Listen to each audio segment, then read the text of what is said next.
I am Lequita Brooks, your social impact speaker and strategist. Welcome to Social Impact Sundays at 6, where we have massive social impact that leads to massive income. And today we have Ronnette White. She is a clinical social worker and author. And guess what? She also works with other authors on publishing, doing all the things. She even has this amazing, when I say amazing collective coming up next year. Welcome, Ronnette. Thank you. That's a beautiful intro. Thank you so much. You are very welcome. And tell us what inspired you to become a social worker. Oh my gosh, it's such a funny story. I actually graduated with my bachelor's, thought I was going to be a lawyer. I think a lot of people did at one point in their lives, right? That's what your parents told you were going to do. So you just did that. So I started working in corporate America, thinking, okay, I'm going to do, the path that my parents told me to do and move forward with that. But I found myself really unhappy. I was miserable. I was working, 60 plus hours a week. It was exhausting.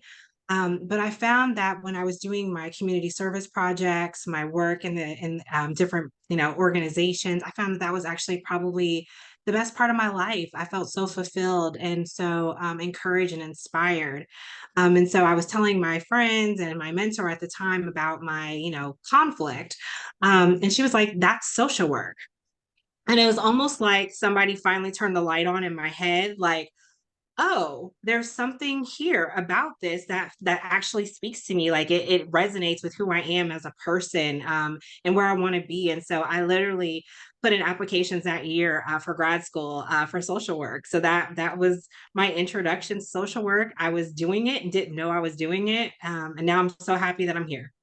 Oh my goodness, the light bulb went off. So, what advice would you say to someone else that's in that situation? They're currently in a career, they're not fulfilled, and we know all of those different narratives about Yeah, social work and the concerns yes. about money and all of that. What would you say to them?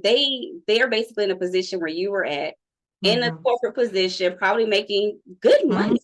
Very good However, money. you were not fulfilled, but you still Mhm. made that decision to do social work. So, what would you say to them to help them with making the decision to go after fulfillment and not just funding? I mean, at the end of the day, your career is not about your parents and their goals and their aspirations for you. It's about you and where you want to leave your legacy.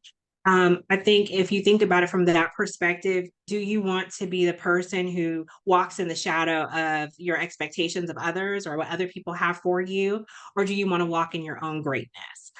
So for me, I think I would choose the latter. And I hope that, aspiring social workers are doing the same, that they're thinking about walking in their own legacy, forging their own path forward, building bridges for themselves and for others to be their full best selves. That's some really great advice. And what are some of the things you've done in social work since you made that transition? Oh my gosh, so exciting. So I've done a lot of fun things. I've worked in nonprofits. I did women's advocacy and in the community. I worked in gang intervention. But for the bulk of my career, I've been in mental health. So a health clinician, working in the direct patient population, starting a private practice. But my favorite part of what I do is building other social workers. So I'm a clinical supervisor, so I do field instruction through my agency, as well as working with other social workers who are already in direct practice looking to get their clinical license. And then, of course, doing consultation and continuing education for social workers, of course, and other professionals as well. I don't want to leave everybody out. But on, various topics around mental health, providing care for, burnout for ourselves, ethics, couples work. I do kind of a lot of things. I love this practice. It's so amazing to be able to start one place and go somewhere else and then keep moving. You don't have to stay stagnant. And that's the thing too that I love about social work. It's just so many options, Yeah. opportunities, and you can take it to whatever path that you Yes. want. Like. I think you've named at least 10 things. Did I? It felt like it. I think so. And this is the funny part. You didn't even talk about being an author and your collective and how you're going to be helping other authors. So let's add on number 11 and talk. Okay, we'll do it. Absolutely. Yeah. So this has been inspired by, I think I've heard several people tell me that they want to write books and they were so inspired that I wrote one and they really wanted to forge their own path forward, but they just felt so stuck. Like, where do I start? Where do I go from here? How do I get the content? How do I get the population that I'm seeking to be interested in my topic? And so this was really formed from that desire to help other people who have ideas, who are creators, but they just feel so stuck and don't know where to go. And so we are building this collective literally just for them, to be able to partner with them to help them build their network, their net worth, right? I know you're big on that. So I want to make sure I highlight that. We want to build our net worth. And we also want to contribute to, the diaspora, like really building and bringing in people of color and bringing their content to the masses. That's really what this is all about, is telling our own stories and narratives and not waiting for other people to do it for us. Taking ownership of, like you said, our own lives, whether Mhm. that's financial, whether it's mental, emotional, Yeah, and speaking our own truth from our own absolutely. story, through our Yeah, own lens, from our own people. exactly. Exactly. We've been waiting way too long for other people to validate us. We need to really look at ourselves and say, why are we not validating ourselves? Why are we not owning our own beauty, our own perspectives, our own culture? Exactly. And when it comes to working with creatives and inspiring them, like what was it that led you into writing? Because we know you had this corporate life, felt unfulfilled. Then you went into social work, and now you're supporting other social workers with supervision and licensure and providing therapy. And now creatives. I think that's what social work is all about. It is the ability to grow and continue to learn and continue to prosper, but always giving back, right? It's not all about you as an individual. And I think that for me is like social work values 101, right? Like if I get something, I attain something, why am I not sharing my knowledge and my expertise with others, and doing it in a way that is fulfilling for them, and also for myself? I think that's really, to me, social work 101. That this is who we are.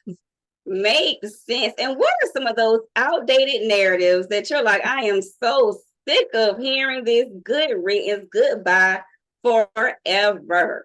Oh my gosh, discharge planning. Social workers just do discharge planning. I'm over it. It is like, again, it's basic social work. We are well past that. We are so much more than discharge planners. We are creatives and entrepreneurs and builders of enterprise. We are collaborators and consultants and therapists and so many other things. Why are we always getting like put in this box of being discharge planners?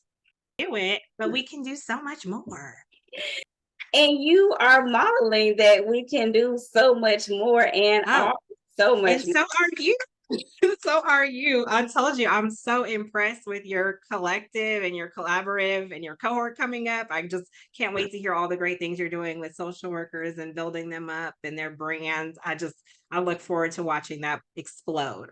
I appreciate the kudos. Oh my goodness. It's like, oh my goodness. So, no, So lots of cool. words now. Oh my gosh. We are. We are. And we're going to be co-collaborating. So I can't wait for that too. Stay tuned. Yes, speak it into existence. And when it comes to supervision, what are those states that you're licensed in so we can know, what type of students to send your way? So currently, I'm licensed in Texas and Ohio. I will tell you, I am working on an Illinois license right now. It's in progress. So I talked to them last week. They said check back in 4 weeks. So to be continued, but it's coming. All right. And do you also see therapy clients too, or is it mainly just supervision? So primarily, my work in therapy is with adults and couples. I love doing couples work. It's probably my favorite thing to do. So I still have a few slots open just for couples and a few individuals here and there splattered in there. And that's for individuals in, I want to say, Ohio, and also I think you said Texas. Yes, and soon to be Illinois. All right. Up and coming, Illinois. Be on the lookout. Projects always in the works. And what is your official business name and how can people find you? Absolutely. So, our official business name is Ivory Park PLLC, located out of Texas. Again, providing services for Ohio, Texas, soon to be Illinois, and my partner is also licensed in Michigan. So we dabble. And what's next for you? We've talked about the collective. Anything else coming up for you? Yeah, so Melanin Creative Collectives coming in the spring, first cohort in the fall. Can't wait. Super excited. Definitely working on a new project, wanting to get another book out, specifically around health and wellness. So stay tuned for that. Looking forward to that too. Whew, so much on the horizon. And what advice would you just share? Just life advice in general. It doesn't have to be related to social work. It could just be life advice in general that you would share with our audience. I think being true to yourself, whatever that is the key to success and to being the best person that you can be. I think just authenticity, showing who you are, not just to yourself, but to the world. So I think whenever you can do that, however you do that, is the best place to be. Authenticity, just be you.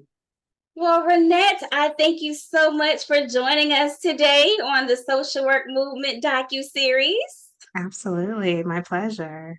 Yes, well, I am Lequita Brooks, your host of Social Impact Sundays at 6. Make sure you go to the socialworkmovement.com to get involved. Once again, go to the socialworkmovement.com to get involved. Until next time, have an amazing day.